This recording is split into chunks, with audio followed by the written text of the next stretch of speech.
Data इकट्ठा किया जाता है, जो सरकार के लिए एक महत्वपूर्ण आंकड़ा होता है। उसके आधार पर सरकार योजनाएं बनाती हैं और इस योजना के आधार पर देश के विकास में। नमस्कार दोस्तों, स्वागत है आप सभी का हमारे नए वीडियो में। दोस्तों, इस समय हम हैं सरदार पटेल पीजी कॉलेज बड़ा गांव में। दोस्तों, आज यहाँ पे जो जनगणना का प्रशिक्षण चल रहा है उसका आखिरी दिन है और इन 3 दिनों में हम लोगों ने क्या सीखा, क्या जाना है। हमारे साथ में हमारे प्रशिक्षक ट्रेनर श्री ऋषि मुनि सर हैं और आपने बहुत ही अच्छे तरीके से सभी प्रशिक्षुओं को ट्रेनिंग दिया है। तो इन्हीं से जानते हैं कि ये जो जनगणना हो रही है इसका उद्देश्य क्या है और ये किन चरणों में होनी है और कैसे होना है, इसमें आप लोगों का क्या सहयोग रहेगा, ये सारी बातें हम गुरुजी से जानेंगे। तो नमस्ते सर, स्वागत है आपका हमारे चैनल पर। तो ये जो आज हम लोगों का आखिरी दिन का प्रशिक्षण है, तो इसमें आप लोगों ने बहुत ही अच्छे तरीके से हम सभी लोगों को बताया। तो हम चाहते हैं कि हमारे जो दर्शक हैं वो भी इस प्रक्रिया को समझ लें ताकि जो इनके घर पे जाने वाले इन्यूमिनेटर हैं उनका पूरा सहयोग दे सकें। तो सर, ये मैं जानना चाहूँगा कि कौन सी अब की बार ये जो जनगणना होती है, पहले स्टेप में कौन सी जनगणना होगी? जी, ये जो भारत की जनगणना का मैटर है, ये देश का एक लोकतांत्रिक व्यवस्था है। ये देश की जो है 16वीं जनगणना है और स्वतंत्रता के बाद ये 8वीं जनगणना होने जा रही है, जो कि हर 10 वर्ष में ये जनगणना का कार्य होता है। और ये आखिरी जनगणना जो इसके पहले 2011 में हुई थी, इसके बाद 10 वर्षों में होना था 2021 में, जो कि कोविड के कारण जो है ये स्थगित कर दिया गया था। और ये अब की ये जो जनगणना है 2027 में होना है इसको, जिसका जो कि 2 चरणों में होना है।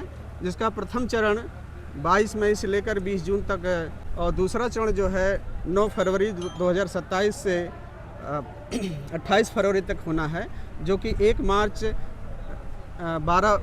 रात 12 बजे तक यानी 00 बजे तक ये समाप्त हो जाएगी, पूरा प्रक्रिया पूरी हो जाएगी।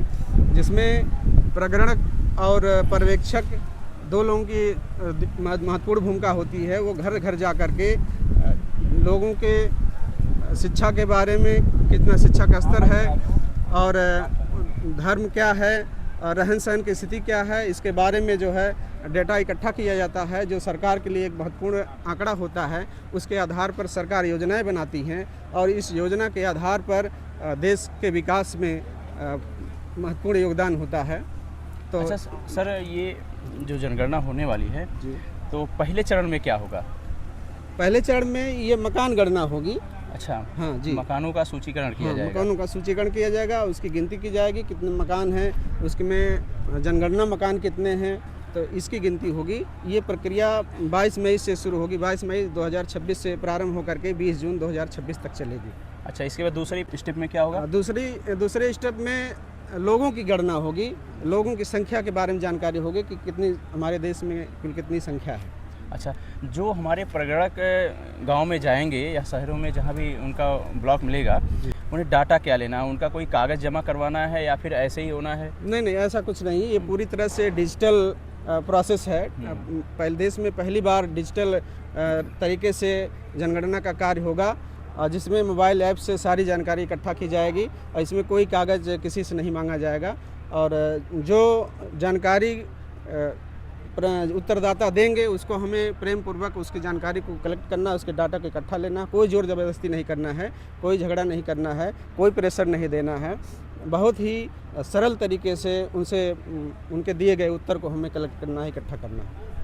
अच्छा, इसमें जैसे कभी कभी कुछ समस्याएं आ जाती है सर कि हम लोग, चूँकि मैं खुद ही एक BLO रहा हूँ, BLO की ड्यूटी हम लोगों ने किया, तो गांव में जाने के बाद कुछ समस्याएं ऐसी आती हैं कि वहाँ मकान बंद मिलते हैं। तो ऐसे कंडीशन में हम कैसे उनका जनगणना करेंगे? देखिए, ऐसे कंडीशन में हम वहाँ पास पड़ोस से पूछताछ करेंगे कि ये मकान में कोई व्यक्ति रहता है कि नहीं रहता है या पूरी तरह से बंद रहता है, तो उसको हम लाख दिखाएंगे। लाख दिखा के हम आगे बढ़ जाएंगे।